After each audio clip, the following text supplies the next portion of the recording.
Hello my dear students, welcome back to debit credit classes. और आज से हम स्टार्ट करने जा रहे हैं क्लास 11th माइक्रो इकोनॉमिक्स का चैप्टर 3 जो कि है डिमांड। जी हाँ, डिमांड बहुत बार सुना होगा आपने वर्ड डिमांड, ये इसकी डिमांड उसकी डिमांड, है कि नहीं?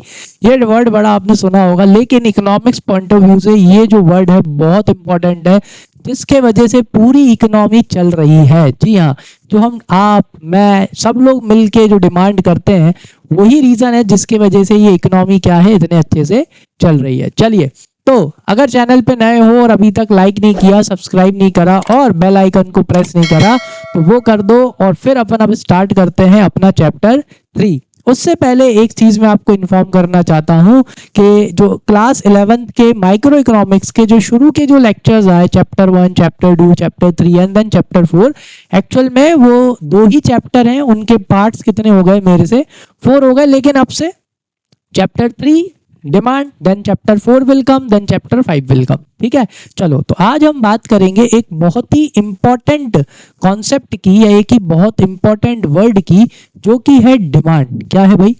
डिमांड। ठीक है, चलो अब डिमांड क्या होती है? डिमांड क्या होती है?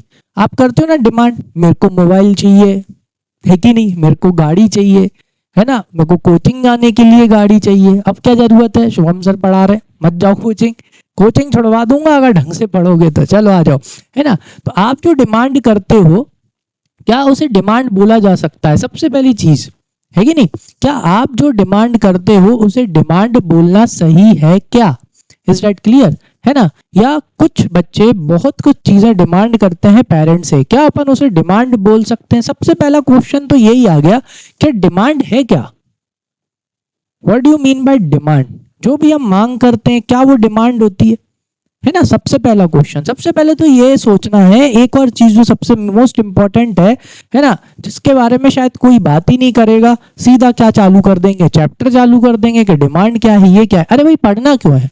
क्यों पढ़ना है? Why we have to understand this word that is demand. क्यों इसको समझना है अच्छे से, और इसको समझ के आगे 12th में भी इसको लगाना है? क्यों? सुनो, पहले तो मैं आपको सब सिलेबस से हटके एक चीज बताता हूँ। सुनो कि भाई इस वर्ड को इतने अच्छे से समझने का रीजन क्या है, क्यों अपन को समझना है डिमांड। सुनो बेटा, ये जो डिमांड है ना, डिमांड के वजह से ही पूरी इकोनॉमी क्या हो रही है? चल रही है। जी हाँ, आप, मैं, हम सब मिलके क्या करते हैं? डिमांड करते हैं।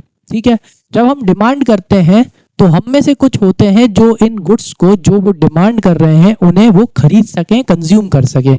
जैसे फॉर एग्जांपल, अभी आप कौन सी क्लास में आ गए? अभी आप 11th क्लास में आ गए, आपने कॉमर्स ले लिया, बहुत बढ़िया चॉइस। ठीक है, अब आप क्या करोगे? अब आपको कॉमर्स की बुक्स चाहिए, accounts, economics, business studies, English, चलो वो अलग है, common subjects and let's take this 3 subjects, accounts, economics और बिजनेस स्टडीज। अब आप उनकी डिमांड करोगे। ठीक है, अब आप उनकी डिमांड करोगे। नाउ जस्ट इमेजिन कि आप कितने स्टूडेंट्स हो अपनी क्लास में? 50 स्टूडेंट्स हो। ठीक है, आप अकेले डिमांड कर रहे हो तो वो इंडिविजुअल डिमांड हो गई। सब 50 बच्चे मिलकर डिमांड कर रहे हैं तो वो क्या हो गई बेटा? मार्केट डिमांड हो गई। Is that clear? अब इससे इकोनॉमी कैसे चलती है सर? सुनो, तो तुम 50 बच्चों ने मिलके क्या करी, मान के चलो पूरी इकोनॉमी में, पूरी इंडिया में सिर्फ आप 50 बच्चे ही हो। अब आपने क्या करा? आपने कॉमर्स की सिलेबस की क्या करी? डिमांड करी। अब उस डिमांड को फुलफिल करने के लिए जो प्रोड्यूसर है वो क्या करेगा? प्रोडक्शन लगाएगा। प्रोडक्शन लगाएगा मतलब वो अपनी फैक्ट्री लगाएगा, पब्लिशिंग हाउस लगाएगा। ठीक है, अब उसमें क्या वो खुद ही चालू हो जाएगा क्या प्रिंट करना? नहीं, वो क्या लगाएगा? लेबर। प्रोडक्शन करने के लिए land, labour, capital, entrepreneur skills, factors of production लगाएगा। क्या लगाएगा? फैक्टर्स ऑफ प्रोडक्शन, जिनसे क्या की जाती है? प्रोडक्शन की जाती है। क्या की जाती है? प्रोडक्शन। ठीक है, वो फैक्टर्स ऑफ प्रोडक्शन लगाएगा। ठीक है, ठीक है, अब ये फैक्टर्स ऑफ प्रोडक्शन में लैंड लगाएगा, लेबर लगाएगा। चलो लेबर की बात करते हैं, इससे अच्छे समझ में आएगा। जैसे ही वो अपना पब्लिशिंग हाउस लगाएगा तो उसमें क्या लगेंगे? लेबर। लेबर मतलब लोगों को क्या मिलेगा बेटा? आपकी डिमांड के वजह से लोगों को मिलेगा एम्प्लॉयमेंट। क्या मिलेगा? यस, रोजगार। जैसे ही उन्हें एम्प्लॉयमेंट मिलेगा तो इस एम्प्लॉयमेंट से उन्हें मिलेगी सैलरी, और सैलरी से उन्हें उनकी क्या होगी बेटा? इनकम। और फिर इस इनकम से वो वापस से क्या करेंगे? डिमांड करेंगे, जिसके वजह से ये जो इकोनॉमी है ऐसे round and round, round and round ऐसे चलती जाती है। तो डिमांड बहुत ही इंपॉर्टेंट है किसको चलाने के लिए, इकोनॉमी को चलाने के लिए। जब तक इकोनॉमी में डिमांड रहेगी तब तक इकोनॉमी जिंदा रहेगी। आई बात समझ में? ठीक है, चलो आ जाओ अब बात करते हैं डिमांड की। चलो डिमांड की बात करने से पहले अपन बात करते हैं डिमांड के साथ एक और जो वर्ड होता है उसका नाम है डिजायर। क्या है भाई? डिजायर। चलो भाई इन दोनों वर्ड की बात करते हैं। सुनो, यहाँ पे एक इंसान है, ठीक है, उस इंसान को ले लो, उस इंसान का नाम अपन क्या रख दें? उस इंसान का नाम अपन रख देते हैं भाई रामू भाई। कौन है भाई? यहाँ पे एक रामू भाई है, ठीक है ना। चलो अब क्या हुआ, रामू भाई अभी गरीब है, इज दैट क्लियर? ठीक है, रामू भाई अभी बहुत स्ट्रगल कर रहे हैं। रामू भाई अभी 3 चीज ही अफोर्ड नहीं कर रहे, जो कि है फूड, क्लोथिंग और शेल्टर। समझ गए? मतलब अपना रामू भाई हीरो है, लेकिन अभी हीरो बड़ा परेशान है, हीरो बहुत गरीब है।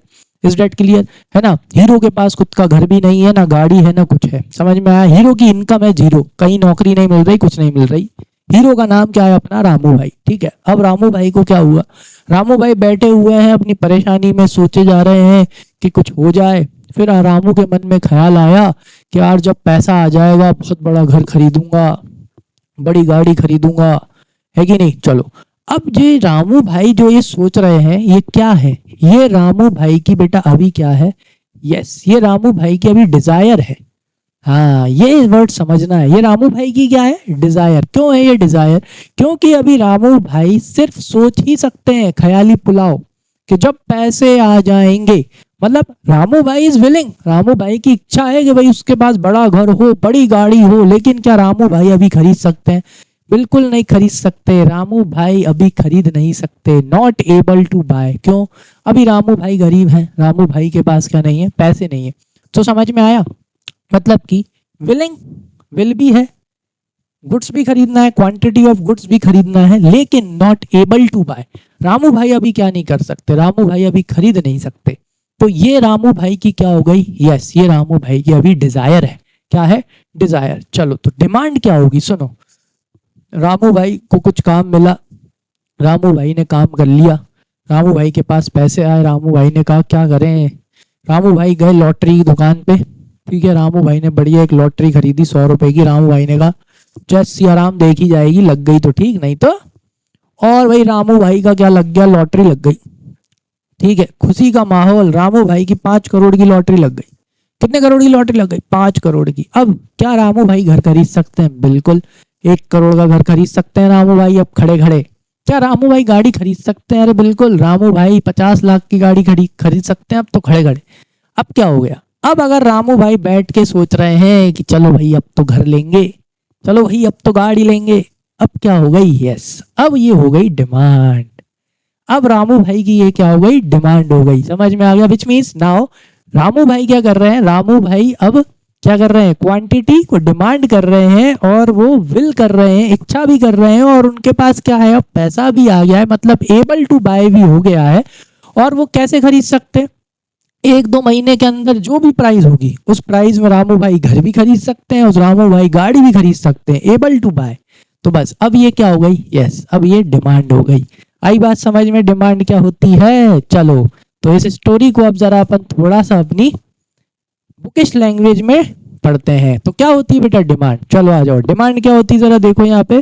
तो demand is the quantity of a commodity that a consumer. तो डिमांड क्या है? डिमांड है क्वांटिटी ऑफ कमोडिटी। कमोडिटी की क्या? क्वांटिटी, मात्रा।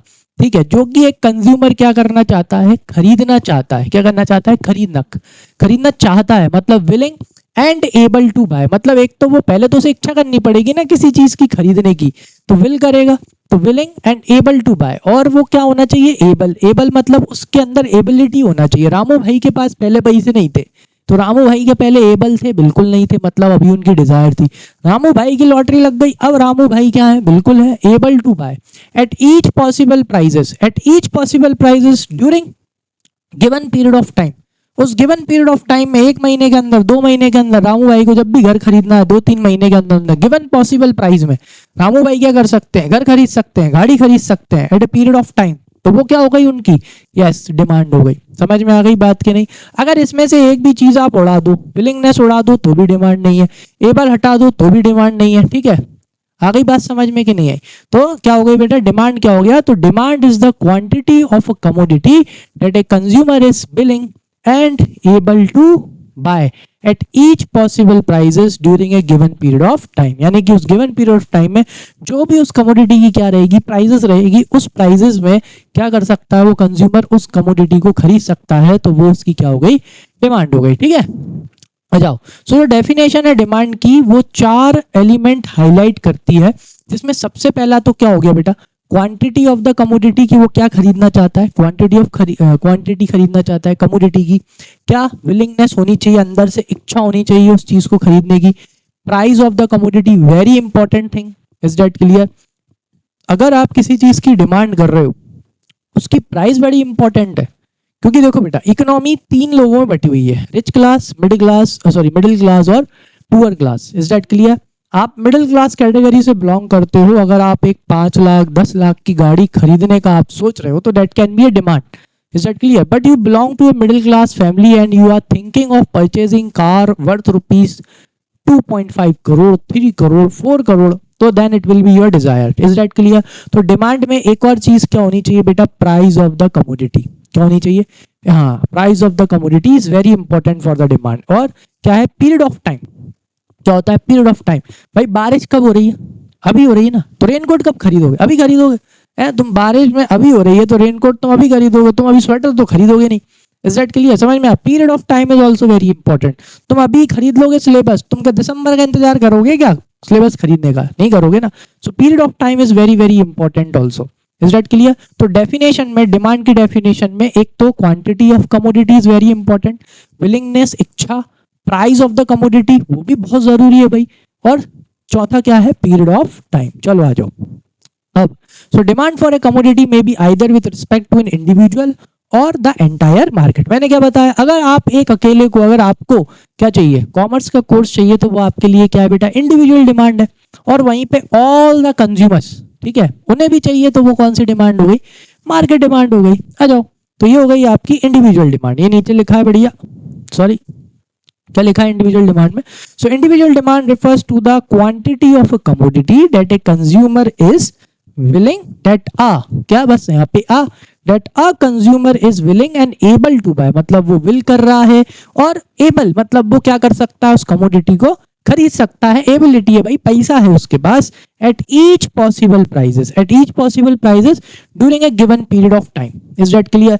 जैसे कि भाई अभी क्या चलता है, थोड़ा 1-2 महीने का टाइम लेते हैं कुछ बच्चे क्या लेने में, सिलेबस लेने में। तो इस टाइम पीरियड में जो भी उनकी प्राइजेस होगी, उनके पेरेंट्स क्या कर सकते हैं, वो सिलेबस को खरीद सकते हैं उस प्राइस में। समझ में आ गया? क्योंकि महंगा कितना होगा, थोड़ा बहुत ही महंगा होगा, एमआरपी से ज्यादा थोड़ी जाएगा। तो is that clear? So at each possible prices during a given period of time. ठीक है, this given period of time is very very important. तुमने देखा है किताब वालों पे अभी भीड़ लगती है बहुत जोर से, अप्रैल में लगती है, जुलाई में लगेगी, जून जुलाई में लगती है, उसके बाद फिर नहीं लगती, फिर सीधी कब लगती है, जब दिसंबर में, वो भी कब, 10th 12th के बच्चे क्या खरीदते हैं, वो टुगेदर विथ और वो सब बढ़िया सी किताबें आती हैं जिनमें क्वेश्चन होते हैं, वो तभी लगती है। बीच में टाइम नहीं, क्योंकि पीरियड ऑफ टाइम बहुत इंपॉर्टेंट है। बच्चों को सिलेबस कब चाहिए, अभी चाहिए ना बेटा। अभी मैंने एक और एग्जाम्पल दिया, भाई बारिश कब हो रही है, अभी हो रही। रेनकोट कब खरीदो, अभी तुम ठंड में जाके रेनकोट खरीद के क्या करोगे? समझ में आई बात की नहीं है?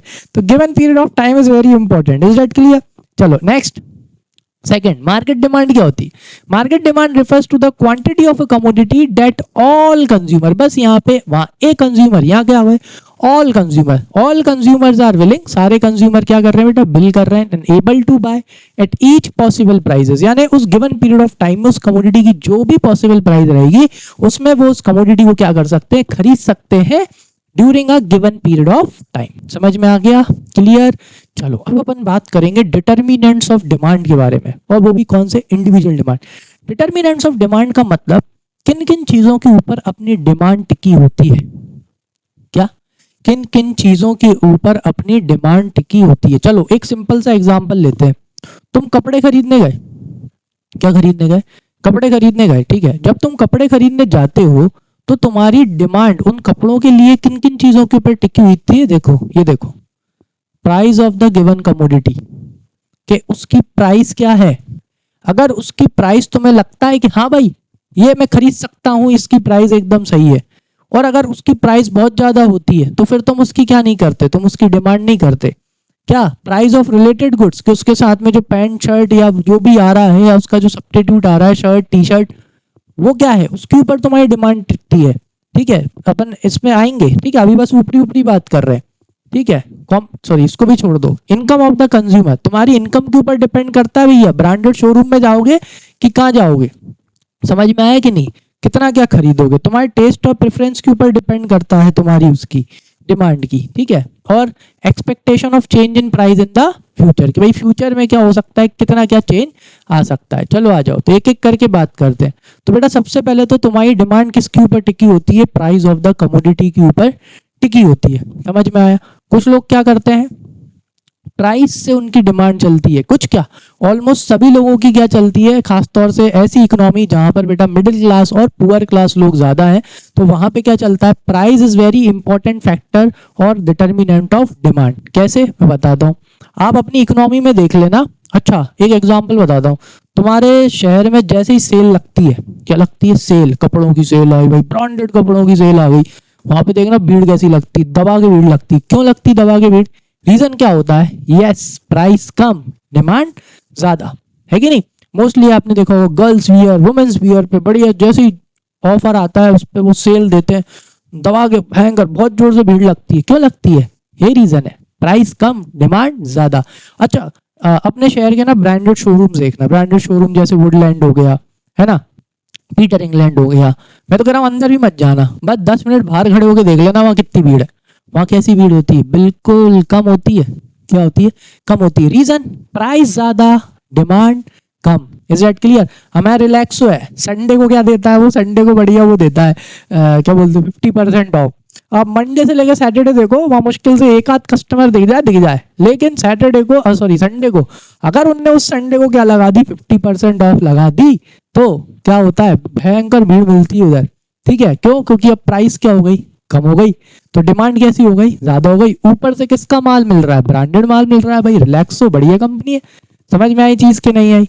प्राइस ऑफ कमोडिटी के ऊपर क्या टिकी होती है, आपकी डिमांड टिकी होती है, और आपके शुभम सर भी वहीं से चप्पल लाए 50% ऑफ में। चलो आ जाओ।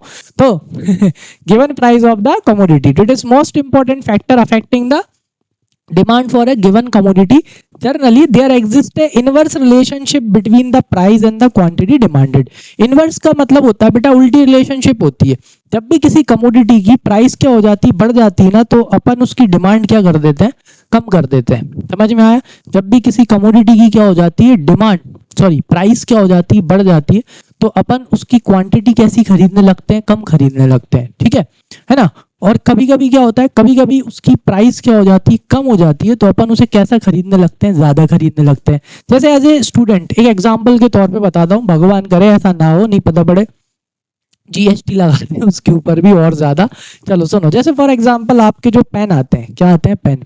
अभी पेन कुछ बहुत सस्ते पेन आते हैं, जो सस्ते पेन आते हैं उनकी प्राइस कैसी होती है बेटा, कम होती है। 5 रुपए के 2 वाले पेन आते हैं, तो वो पेन आप कैसे रख के चलते हो, ज्यादा रख के चलते हो। क्यों, क्योंकि उनकी प्राइस कैसी है, कम है।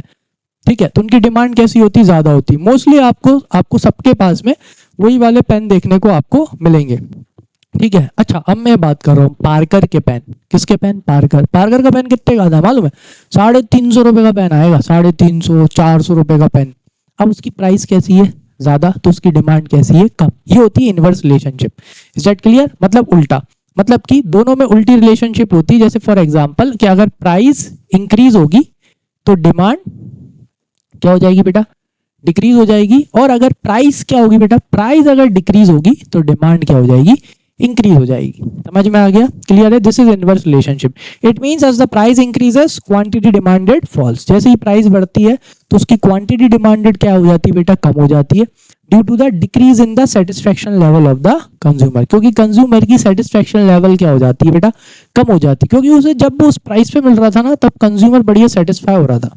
ठीक है, लेकिन जैसे उसकी प्राइस ज्यादा हो जाती है ना, तो कंज्यूमर का सेटिस्फेक्शन लेवल क्या हो जाता है, कम हो जाता है। क्यों, क्योंकि जब प्राइस ज्यादा हो जाएगी तो वो उसे कम खरीद पाएगा। जब उसे कम खरीद पाएगा तो उसका सेटिस्फेक्शन लेवल क्या हो जाएगा, कम हो जाएगा। इसलिए चलो दूसरा इंपॉर्टेंट डिटर्मिनेंट क्या है डिमांड का, प्राइस ऑफ रिलेटेड गुड्स। कौन से गुड्स, रिलेटेड गुड्स। रिलेटेड मतलब जिनका आपस में क्या होता है, रिलेशन होता है। आ जाओ, so demand for a given commodity is also affected by the change in the price of the related goods। यानी कि आपकी डिमांड तब भी चेंज हो जाएगी जब रिलेटेड गुड्स की प्राइसेस में क्या आएगा, फर्क आएगा। ठीक है, रिलेटेड गुड्स क्या होते हैं, रिलेटेड गुड्स वो होते हैं जिनका आपस में क्या होता है, रिलेशन होता है। चलो एक सिंपल सा एग्जांपल, चाय बनानी है, क्या बनानी है, चाय। तो भाई चाय बनानी है, तो चाय बनाने के लिए क्या क्या लगेगा, क्या क्या लगेगा भाई, चाय बनाने के लिए दूध चाहिए, शक्कर चाहिए, और क्या चाहिए, चाय पत्ती चाहिए। तीन चीज हो गई। ये तीनों क्या है बेटा, कॉम्प्लीमेंट्री गुड्स हैं। कौन से गुड्स हैं, यस तीनों कॉम्प्लीमेंट्री गुड्स हैं। बिना इन तीनों के क्या नहीं बन सकती, चाय नहीं बन सकती। कोई भी ये नहीं बोलेगा हम बिना शक्कर की चाय पीते हैं। बात समझ, शक्कर तो लगती है भाई चाय में। ठीक है, तो ये कौन से गुड्स है बेटा, कॉम्प्लीमेंट्री गुड्स हैं, और ये तीनों के तीनों एक दूसरे से क्या है, रिलेटेड है। समझना, अगर होगा क्या कि मान के चलो अगर चाय पत्ती महंगी हो जाएगी, क्या महंगी हो जाएगी, यस चाय पत्ती महंगी हो जाएगी, तो ज्यादातर लोग क्या करते हैं, किसके ऊपर शिफ्ट हो जाते हैं, कॉफी के ऊपर शिफ्ट हो जाते हैं, या चाय का कंजम्पशन क्या कर देते हैं, कम कर देते हैं, जिसके वजह से उनके घर में दूध और शक्कर भी कैसी आना चालू हो जाती है, कम आना चालू हो जाती है। देख रहे हो, आ जाओ। So related goods are two types, दो तरह के होते हैं, एक होते हैं सब्स्टिट्यूट गुड्स और एक होते हैं कॉम्प्लीमेंट्री गुड्स। चलो सब्स्टिट्यूट गुड्स की बात करते हैं। सब्स्टिट्यूट गुड्स क्या होते हैं, सब्स्टिट्यूट गुड्स वो होते हैं जिनके मतलब आप क्या करते हो, सब्स्टिट्यूट कर सकते हो। जैसे होता है ना घर में होता है ना, चलो मेहमान आ गए, अरे कॉफी बना लो, अरे कॉफी तो है ही नहीं, चलो तो चाय बना लो। ये क्या हो गया बेटा, सब्स्टिट्यूट गुड्स, है ना, समझ में आए। चलो आपके पास क्या नहीं है, पेन नहीं है, क्या है, पेंसिल है, पेंसिल उसका क्या हो गया, सब्स्टिट्यूट गुड्स हो गया। यानी इसके बदले दूसरा गुड्स जो आप इस्तेमाल कर सकते हो वो क्या हो जाता है, आपका सब्स्टिट्यूट गुड्स हो जाता है। क्या हो जाता है, आ जाओ। तो substitute goods are those goods which can be used in place of one another for satisfaction of a particular want, like tea and coffee. An increase in the price of substitute goods leads to an increase in the demand for a given commodity and vice versa। समझ में आ गया। क्या होता है ना, जब substitute goods की प्राइस क्या हो जाती है, बढ़ जाती है। जैसे फॉर एग्जांपल आपके घर में दोनों चीजें आती हैं, आपके घर में टीवी आती है, आपके घर में क्या आती है, कॉफी भी आती है। ठीक है, अब समझना जरा बात को। अगर मान के चलो कि अगर कॉफी की प्राइस बढ़ गई ना, किसकी प्राइस बढ़ गई, कॉफी की प्राइस बढ़ गई, तो टी की डिमांड क्या हो जाएगी, बढ़ जाएगी। यानी पहले जो आप कॉफी लेके आ रहे थे उसकी जगह अब आप और क्या लाने लगोगे, आप टी लाने लगोगे। ये फर्क पड़ता है सब्स्टिट्यूट गुड्स से, किसके ऊपर, आपकी डिमांड के ऊपर। Is that clear. तो this is also very important factor, that is price of the related goods. समझ में आ गया, क्लियर है कि अगर आपके घर में दोनों चीजें आ रही हैं, टी भी आ रही है और कॉफी भी आ रही है, अब आप क्या कर रहे हो भाई, अब कॉफी की प्राइस क्या हो गई, बढ़ गई। जैसे ही कॉफी की प्राइस बढ़ेगी ना बेटा, प्राइस बढ़ गई, तो कॉफी की आप डिमांड क्या करोगे, कम करोगे। ठीक है, और यहाँ पे आप टी की डिमांड कैसी करने लगोगे, ज्यादा करने लगोगे। ठीक है, पहले शायद 250 ग्राम चाय पत्ती लाते थे, अब आधा किलो कर दोगे। समझ में आया, क्लियर है। क्योंकि अब कॉफी तो बनेगी नहीं, क्योंकि कॉफी कम हो गई है, महंगी हो गई है, तो अब ज्यादा क्या बना के पियोगे, यस चाय बना के पियोगे। आ जाओ नेक्स्ट। सब्स्टिट्यूट गुड्स के बाद कौन आ गए भाई, कॉम्प्लीमेंट्री गुड्स, जिन्हें साथ में इस्तेमाल करना पड़ता है। कैसे इस्तेमाल करना पड़ता है बेटा, साथ में। जैसे कि अभी बोला था चाय पत्ती और शुगर। ठीक है, चलो एक और बताता हूँ, पेट्रोल और गाड़ी। अब क्या होता है बेटा, कॉम्प्लीमेंट्री गुड्स के केस में क्या होता है, अगर एक की प्राइस बढ़ गई तो दूसरे की डिमांड ऑटोमेटिकली क्या हो जाएगी, कम हो जाएगी। जैसे अभी हो रहा है ना, अब बड़ा ईवी चल रही है बहुत दम से, सब लोग क्या खरीद रहे हैं, ईवी खरीद रहे हैं। क्यों खरीद रहे हैं, चलो समझाता हूँ। पेट्रोल क्या हो गया बेटा, पेट्रोल पहुंच गया 100 पार, 107 रुपए का पेट्रोल मिल रहा है हमारे यहाँ। तो अब 107 रुपए का पेट्रोल हो गया है, तो इसकी वजह से क्या हुआ बेटा, ये जो एक्टिवा हैं या जो पेट्रोल वाली गाड़ियां हैं उनकी डिमांड क्या हो गई, कम हो गई। समझ में आया। तो डिमांड आपकी और किसके ऊपर टिकी होती है, प्राइस ऑफ रिलेटेड गुड्स, जिसमें सब्स्टिट्यूट गुड्स और कॉम्प्लीमेंट्री गुड्स। आ जाओ। So complementary goods are those goods which are used together to satisfy particular want। भाई एक्टिवा से कहीं जाना है तो पानी तो डाल नहीं सकते, क्या डालना पड़ेगा, यस पेट्रोल ही डालना पड़ेगा। So like tea and sugar, an increase in the price of complementary goods leads to decrease in the demand for a given commodity and vice versa। समझ में आ गया। जैसे कि फॉर एग्जांपल मैंने आपको बताया कि अगर पेट्रोल के दाम बढ़ जाएंगे, किसके दाम बढ़ जाएंगे, यस पेट्रोल के दाम बढ़ जाएंगे, तो ये जो पेट्रोल से चलने वाली क्या है, पेट्रोल से चलने वाले जो आपके व्हीकल्स हैं, ठीक है, इन व्हीकल्स की डिमांड क्या हो जाएगी, कम हो जाएगी। इसलिए अब क्या हो रहा है, क्या खरीद रहे हैं सब लोग, ईवी खरीद रहे हैं। जानबूझ के पेट्रोल के दाम कम नहीं कर रहे, क्योंकि अगर पेट्रोल के दाम कम कर दिए तो ये जो ईवी प्लांट्स लगा रखे हैं, ये ईवी बन के आ रही हैं गाड़ियां, कौन खरीदेगा। पेट्रोल सस्ता हो सकता है लेकिन ठीक है चलो कोई नहीं। आ जाओ देन थर्ड वाला पॉइंट देख लेते बेटा, income of the consumer. Yes, आपकी डिमांड और किसके ऊपर टिकी होती है बेटा, आपकी इनकम के ऊपर। अगर आपकी इनकम ज्यादा है तो आप डिमांड भी ज्यादा करोगे, अगर आपकी इनकम कम है तो आप डिमांड भी कैसी करोगे, कम करोगे। आ जाओ, demand for a commodity is also affected by the income of the consumer. If the given commodity is a normal good, then an increase in the income leads to rise in its demand, while and decrease in the income reduces the demand. अगर कोई normal good है, अगर आपकी income बढ़ रही है ना बेटा, तो आप उसका कंजम्पशन और क्या कर दोगे, बढ़ा दोगे। समझ में आया? जैसे फॉर एग्जाम्पल नॉर्मल गुड्स में आप इनको भी ले सकते हो, जैसे जो भी आप ग्रोसरी का आइटम आप जो कंज्यूम करते हो, तो ये सब क्या है, आपके नॉर्मल आइटम्स हैं, आटा दाल चावल ये सब, ठीक है। और उसके साथ में जो भी आप और भी चीज़ें लेके आते हो, जैसे ही आपकी इनकम बढ़ेगी ना, तो आप इसको और अच्छा खरीदने लगोगे, या और आप क्वांटिटी क्या हो जाएगी आपकी और बढ़ जाएगी, काजू बादाम और ज़्यादा लाने लगोगे, ठीक है। लेकिन वहीं पर क्या होता है, if the given good is an inferior goods, अगर गुड कैसा है, इन्फीरियर, इन्फीरियर का मतलब होता है लो क्वालिटी के गुड्स। अगर लो क्वालिटी के गुड्स हैं, then an increase in income reduces the demand while a decrease in income leads to rise in the demand. अगर क्या कर रहे हो, अगर आपकी इनकम कम थी, तो जब आपकी इनकम कम थी तो उस टाइम पे जब इनकम कम होती है ना, तो इन्फीरियर गुड्स का कंजम्पशन करते हैं। किसका कंजम्पशन करते हैं, इन्फीरियर गुड्स का। जैसे एग्जांपल के तौर पे मैं आपको बताता हूँ, जैसे जब आप मान के चलो, जब आप है ना नई नई जॉब करोगे, ठीक है, आपकी नई नई सैलरी आएगी या नया नया बिजनेस करोगे, तो उस टाइम प्रॉफिट कम होगा। तो शुरू शुरू में क्या होता है ना बेटा, जब आपकी इनकम कम होती है तो आप ब्रांडेड कपड़े नहीं खरीदते, है कि नहीं, आप लोकल मार्केट से कपड़े ले लेते हो, ठीक है, ज्यादा वो नहीं करते। लेकिन जैसे ही आपकी इनकम क्या होती है, बढ़ती है, समझ में, जैसे ही पैसा आता है, फिर अपन क्या करते हैं, चलो पीटर इंग्लैंड, ठीक, चलो जारा, ठीक है, चलो इधर, ठीक है, तो क्या खरीदने लगते हो, यस। तो जैसे ही आपकी इनकम बढ़ती है ना, तो इन्फीरियर गुड्स का जो कंजम्पशन होता है वो क्या हो जाता है, कम हो जाता है। आप धीरे धीरे अच्छी क्वालिटी के गुड्स ज्यादा खरीदने लगते हो, ठीक है। आ जाओ, फोर्थ क्या होता है बेटा, टेस्ट एंड प्रेफरेंस। टेस्ट और प्रेफरेंस से भी किसके ऊपर डिपेंड करती है बेटा, आपकी डिमांड डिपेंड करती है, ठीक है। अगर आपकी किसी चीज में टेस्ट है, आप उसको प्रेफर करते हो, तो ही आप उस चीज की डिमांड करोगे, नहीं तो आप उस चीज की डिमांड नहीं करोगे, ठीक है। आ जाओ, जैसे taste and preference of consumers directly influence the demand of a commodity. They include change in fashion, customs, habits, etc. If a commodity is in fashion or is preferred by the consumers, then demand for such commodity rises. Is that clear? समझ में? आपका test preference के ऊपर भी क्या demand करती है बेटा, क्या डिपेंड करती है, आपकी डिमांड डिपेंड करती है। अगर आप क्या कर रहे हो, अगर आपका टेस्ट है, आपका प्रेफरेंस है, अगर होता है ना, कुछ लोग किसके हिसाब से चलते हैं, फैशन के हिसाब से चलते हैं, तो जो ट्रेंड चल रहा है बिल्कुल उसी के हिसाब से कपड़े पहनना, उसी के हिसाब से गैजेट्स रखना, तो उनकी क्या रहेगी, डिमांड वैसी रहती है, ज्यादा रहती है। कुछ रहते हैं ना जिनको ट्रेंड या फैशन से ज्यादा कोई लेना देना नहीं होता, जो है उनके पास में उसी में चल रहे हैं, उनकी डिमांड कैसी रहती है बेटा, कम रहती है, ठीक है। या उनकी डिमांड को फैशन ट्रेंड क्या नहीं कर सकता, इन्फ्लुएंस नहीं कर सकता। तो वैसे ही आपके टेस्ट और प्रेफरेंस के ऊपर भी क्या डिपेंड करती है, आपकी डिमांड डिपेंड करती है। आ जाओ, नेक्स्ट क्या बेटा, expectation of change in the price in the future. भाई आप एक्सपेक्ट क्या कर रहे हो कि फ्यूचर में क्या हो सकती है, प्राइस बढ़ सकती है। देखो, इसमें आता है गोल्ड का एग्जांपल, बहुत अच्छा है। किसका एग्जांपल बेटा, गोल्ड का, ठीक है। ये आपके ज्यादातर मम्मी पापा करते हैं, क्या करते हैं, अगर उन्हें लग रहा है ना कि यार गोल्ड की कीमत क्या हो सकती है, बढ़ सकती है, ठीक है, या गोल्ड की जगह कोई भी कमोडिटी रख दो कि यार इस कमोडिटी की कीमत आगे जाके क्या हो सकती है, बढ़ सकती है, तो आज ही उसको क्या कर लेते हैं, ज्यादा खरीद लेते हैं। समझ में आ गया, क्लियर है, क्योंकि प्राइस बढ़ जाएगी इस वजह से, ठीक है।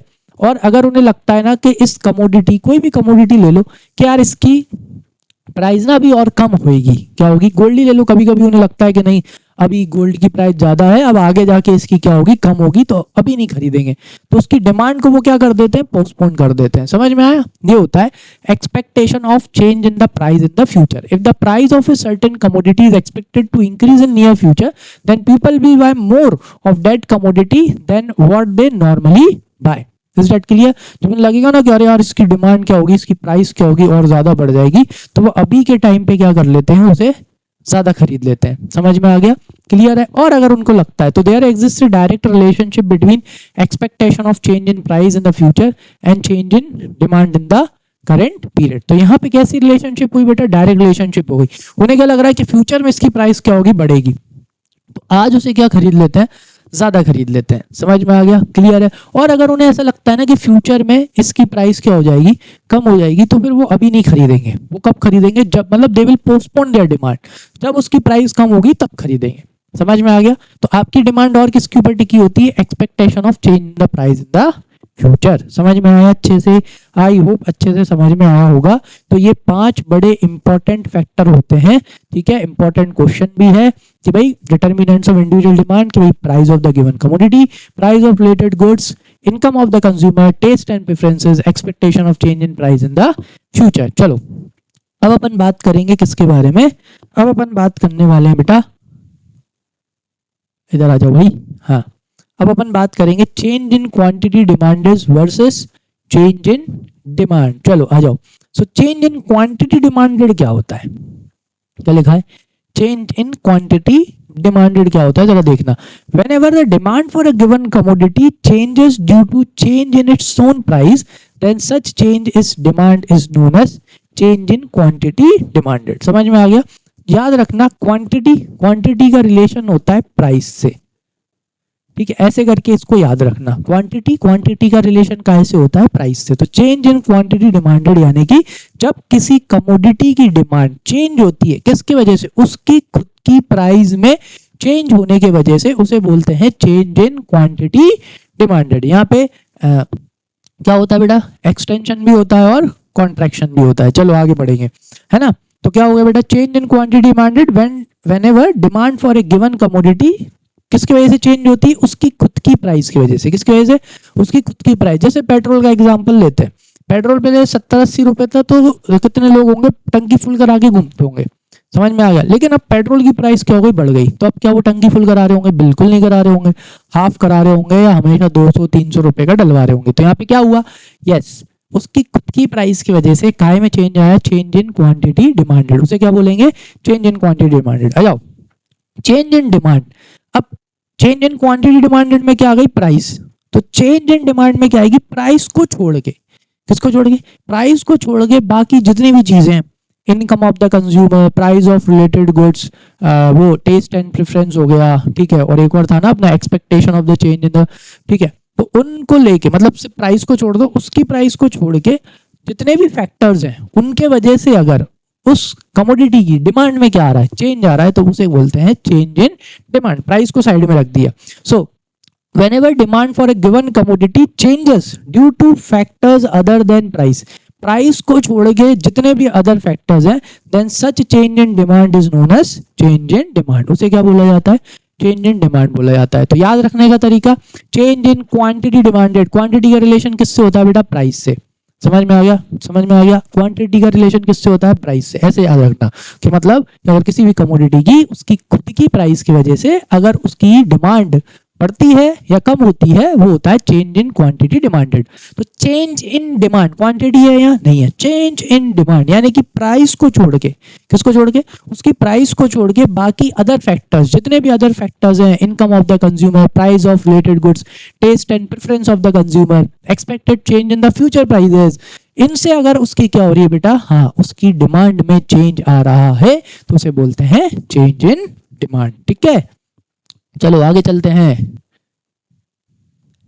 ओह सॉरी, चलो क्या है अब अपना नेक्स्ट टॉपिक, क्या बेटा, डिटर्मिनेंट्स ऑफ मार्केट डिमांड। सुनो, डिटर्मिनेंट्स ऑफ मार्केट डिमांड में वो सारे के सारे डिटर्मिनेंट्स ऑफ इंडिविजुअल डिमांड भी आते हैं, यानी कि price of the given commodity, दूसरा income of the consumer, price of related goods, taste and preference और expectation of change in price in the future. तो वो सबके साथ साथ तो मार्केट डिमांड, मार्केट डिमांड यानी कि अब अपन सबकी, तो उनकी डिमांड मतलब पूरे मार्केट की डिमांड में चेंज कब आता है, वो सारे तो सारे होंगे ही, प्लस ये चीजें भी आ जाएंगी भाई। पहला क्या है बेटा, size and composition of the population. भाई आपकी जो पॉपुलेशन है उसका साइज क्या है और उसका कंपोजिशन क्या है, उससे भी किसके ऊपर डिपेंड पड़ता है, उससे भी किसके ऊपर फर्क पड़ता है बेटा, डिमांड के ऊपर फर्क पड़ता है। चलो एग्जांपल के तौर पे, अगर आपकी कंट्री में यूथ ज्यादा है, कैसा ज्यादा है, यूथ ज्यादा है, तो बेटा डिमांड सबसे ज्यादा किसकी होगी भाई, फैशनेबल क्लोथ्स की, इलेक्ट्रॉनिक आइटम्स की, है कि नहीं, गैजेट्स की, नए नए तरह के कपड़ों की, उनकी डिमांड ज़्यादा होगी, ठीक है। लेकिन अगर आपके देश में बेटा सीनियर सिटीजन ज़्यादा है ना, बेचारे वृद्ध ज़्यादा हैं, है कि नहीं, जैसे आपके दादा दादी, अगर इस तरह के लोग ज़्यादा हैं तो उस तरह की कंट्री में, इकोनॉमी में किस चीज़ों की डिमांड ज़्यादा होगी बेटा? ठंडू बाम, है कि नहीं, आयोडेक्स, बेड, ठीक है, और भी जो मतलब जो सीनियर सिटीजन लोगों को लगता है, वॉकर, स्टिक, इन सब चीजों की डिमांड कैसी होगी? ज्यादा होगी। तो it depends upon the size and composition. आ जाओ। So market demand for a commodity is affected by the size of population in the country. Increase in population raises the market demand. हाँ, size of population में increase in population, अगर आपकी market की population बढ़ जाएगी तो demand भी बढ़ जाएगी, और पॉपुलेशन कम हो जाएगी तो डिमांड भी कम हो जाएगी। सो while decrease in the population reduces the market demand, ठीक है। और अगर पॉपुलेशन क्या हो गई बेटा? डिक्रीज हो गई, ठीक है। कंपोजिशन का मैंने एग्जांपल दे दिया क्योंकि यहाँ पे कंपोजिशन के बारे में कुछ नहीं लिखा था। सेकंड, सीजन एंड वेदर, अभी हाल मैंने आपको एग्जांपल दिया था, टाइम पीरियड उसमें लिखा था ना डिमांड में, वो इसलिए लिखा बेटा सीजन एंड वेदर। सीजन के हिसाब से डिमांड करते हो बेटा। अभी बारिश है, छाता चाहिए, रेनकोट चाहिए, है कि नहीं, इस टाइम पे ज्यादातर इसी चीज की डिमांड होती है, और क्या होता है कि नहीं। और जैसे ही सर्दियां आएंगी तो क्या खरीदोगे? फिर आप स्वेटर चाहिए, जैकेट चाहिए। So season and weather, so the season and the weather conditions also effect the market demand for a commodity. Is that clear? बारिश में ही आपकी छाता और इसका डिमांड देखोगी।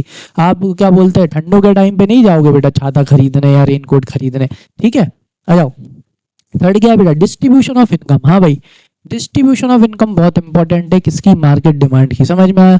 अगर आपकी इकोनॉमी में क्या, अगर आपकी इकोनॉमी में बेटा कौन है, अगर आपकी इकोनॉमी में मिडिल क्लास पीपल ज्यादा है या पुअर क्लास पीपल ज्यादा है तो ये एसेंशियल कमोडिटी की डिमांड ज्यादा करेंगे। समझ में आ गई बात? जैसे फूड, क्लोथिंग और शेल्टर, ठीक है। और अगर आपकी इकोनॉमी में मिडिल क्लास या अपर मिडिल क्लास ज्यादा है तो ये लोग कंफर्ट गुड्स की ज्यादा डिमांड करेंगे। कंफर्ट गुड्स यानी एयर कंडीशन हो गया, टेलीविजन हो गई बड़ी वाली, वॉशिंग मशीन हो गई ऑटोमेटिक, वो हो गया कपड़े धोने का वो मशीन आने लगा आजकल, डिश वॉशर, इन सब की डिमांड। और अगर अमीर ज्यादा होंगे तो they will demand for luxurious products. समझ में आया? कैसे प्रोडक्ट्स की डिमांड करें? लग्जरियस, गाड़ी नहीं, डायमंड स्टडड गाड़ी चाहिए उनको, ठीक है। ऐसे आ जाओ। So if the income in the country is equitable distributed, then the market demand for commodity will be more. अगर है ना आपकी कंट्री की जो इनकम है वो इक्वली बटी हुई है सब में, सब बराबर बराबर, सबके पास बराबर बराबर पैसा है, तो यहाँ पे क्या होगा बेटा? मार्केट डिमांड ऑफ कमोडिटी कैसी होगी? ज्यादा होगी। However if income distribution is uneven, अगर इनकम अनइवन डिस्ट्रीब्यूटेड है, people are either very rich और very poor, then the market demand will remain at lower level. लेकिन अगर आपकी इकोनॉमी में कैसे है बेटा? या तो लोग रिच हैं, कुछ रिच हैं, और कैसे हैं ये, ठीक है, या तो वो बहुत ज्यादा रिच है या बहुत ज्यादा पुअर है, तो ऐसे केस में जो मार्केट डिमांड है वो कैसी रहेगी? कम रहेगी, ठीक है। आ जाओ नेक्स्ट। तो ये तीन चीजें और उसमें ऐड कर देना तो आपका क्या हो जाएगा? मार्केट डिमांड हो जाएगा। मतलब 5 और ये 3, ठीक है, डिटर्मिनेंट्स ऑफ मार्केट डिमांड। जब भी लिख के आओ तो वो 5 भी लिख देना और वो 3 भी लिख देना अगर ज्यादा नंबर में आ जाए तो। चलो अब बात करेंगे किसकी? डिमांड फंक्शन की।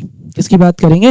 चलो आ जाओ, डिमांड फंक्शन देख लेते हैं। तो डिमांड फंक्शन क्या शो करता है बेटा? Demand function shows the relationship between the quantity demanded for a particular commodity and the factors influencing it. तो डिमांड फंक्शन क्या है? डिमांड फंक्शन रिलेशनशिप है किस किस के बीच में? क्वांटिटी डिमांडेड, ठीक है, quantity demanded for a particular commodity and the factors influencing it, ठीक है। क्योंकि इन फैक्टर्स की वजह से क्या होता है? या तो उस कमोडिटी की डिमांड बढ़ जाती है या तो उस कमोडिटी की डिमांड क्या हो जाती है? कम हो जाती है। आ जाओ। सो इंडिविजुअल डिमांड फंक्शन। तो इंडिविजुअल डिमांड फंक्शन में जो भी अपन ने डिटर्मिनेंट्स देखे थे ना डिमांड के, वही क्या है बेटा? वही उसके डिमांड फंक्शन है, क्योंकि उसी की वजह से डिमांड फंक्शन करता है इंडिविजुअल में। या तो बढ़ेगा या तो डिमांड क्या होगी? किसी भी पर्टिकुलर कमोडिटी की डिमांड कम हो जाएगी। आ जाओ। So individual demand function refers to the functional relationship between individual demand and the factors affecting individual demand. तो individual demand देखो individual demand function क्या है? Price of given commodity, ठीक है। एक तो ये रहा dx that is demand for commodity, px क्या है? Price of the given commodity, next p क्या है बेटा? Price of related goods, ये pr होगा, ठीक है। यहाँ क्या आएगा बेटा? pr, price of related goods।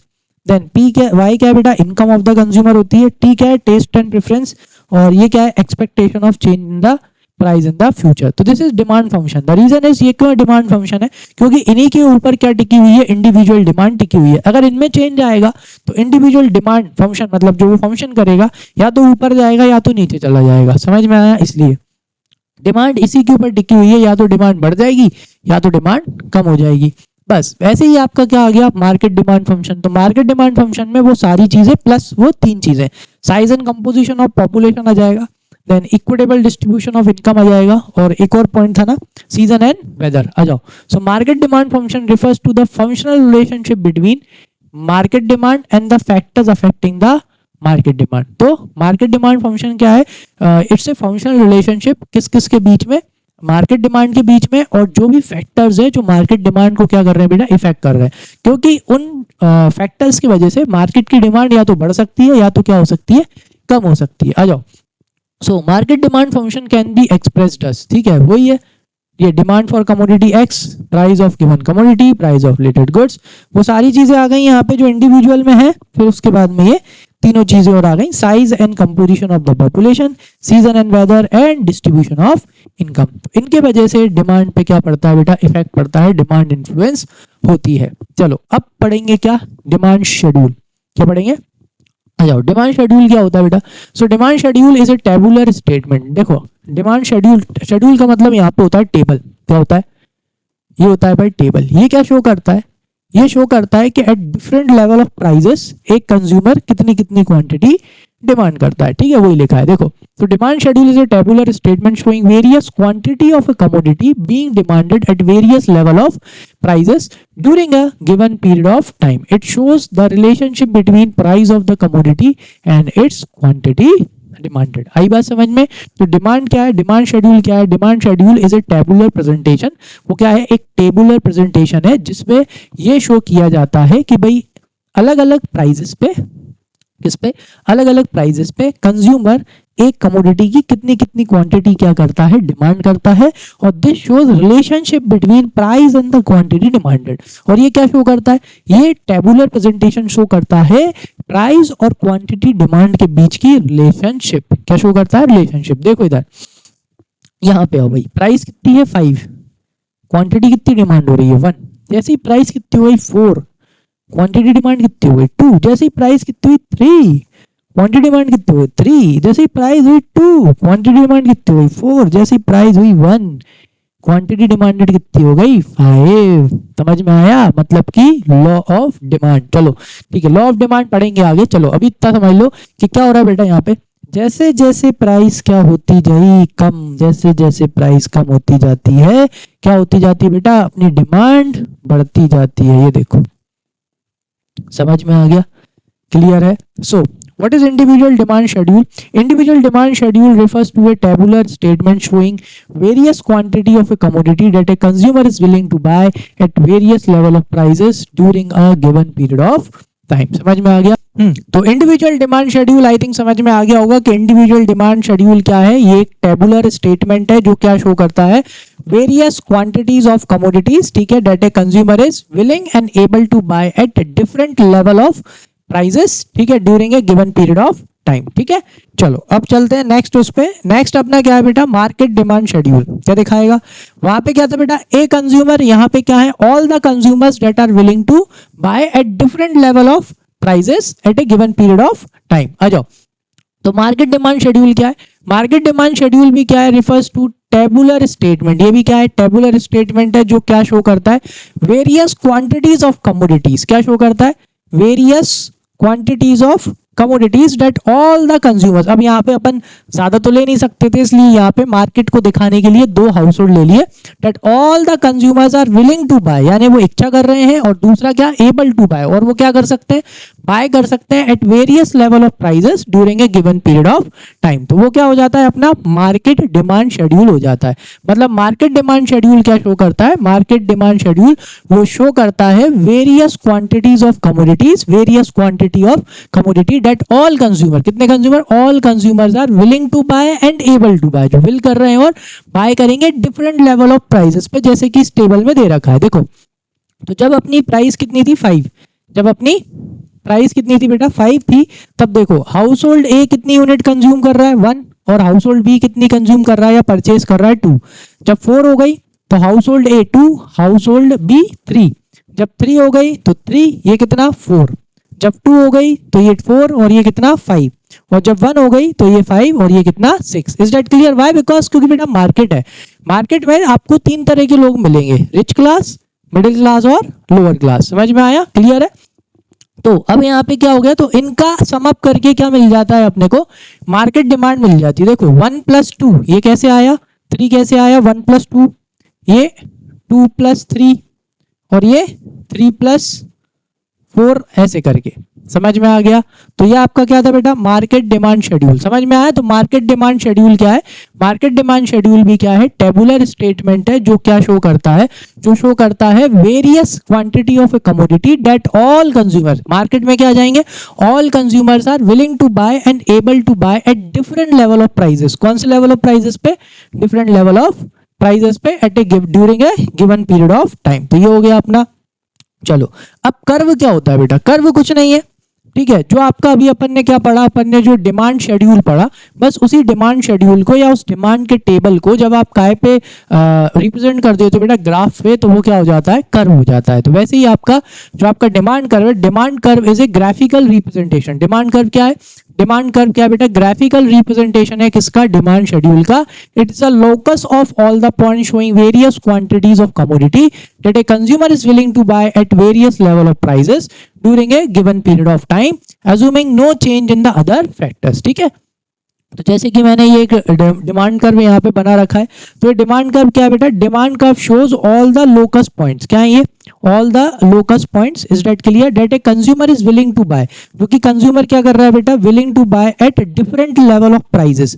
कौन से पे, डिफरेंट लेवल ऑफ प्राइजेस पे। जैसे कि अगर प्राइस कितनी होगी 5 तो कितनी खरीदेगा 1, प्राइस 4 होगी तो कितनी खरीदेगा 2, प्राइस 3 होगी तो कितनी खरीदेगा, प्राइस 2 होगी तो, और प्राइस 1 होगी तब कितनी खरीदेगा। समझ में आ गया? तो जो आपका डिमांड कर्व है, डिमांड कर्व कुछ नहीं है, डिमांड कर्व सिर्फ डिमांड शेड्यूल का क्या है, ग्राफिकल रिप्रेजेंटेशन है, जो कि पूरे के पूरे क्या दिखा देता है, लोकस पॉइंट्स दिखा देता है।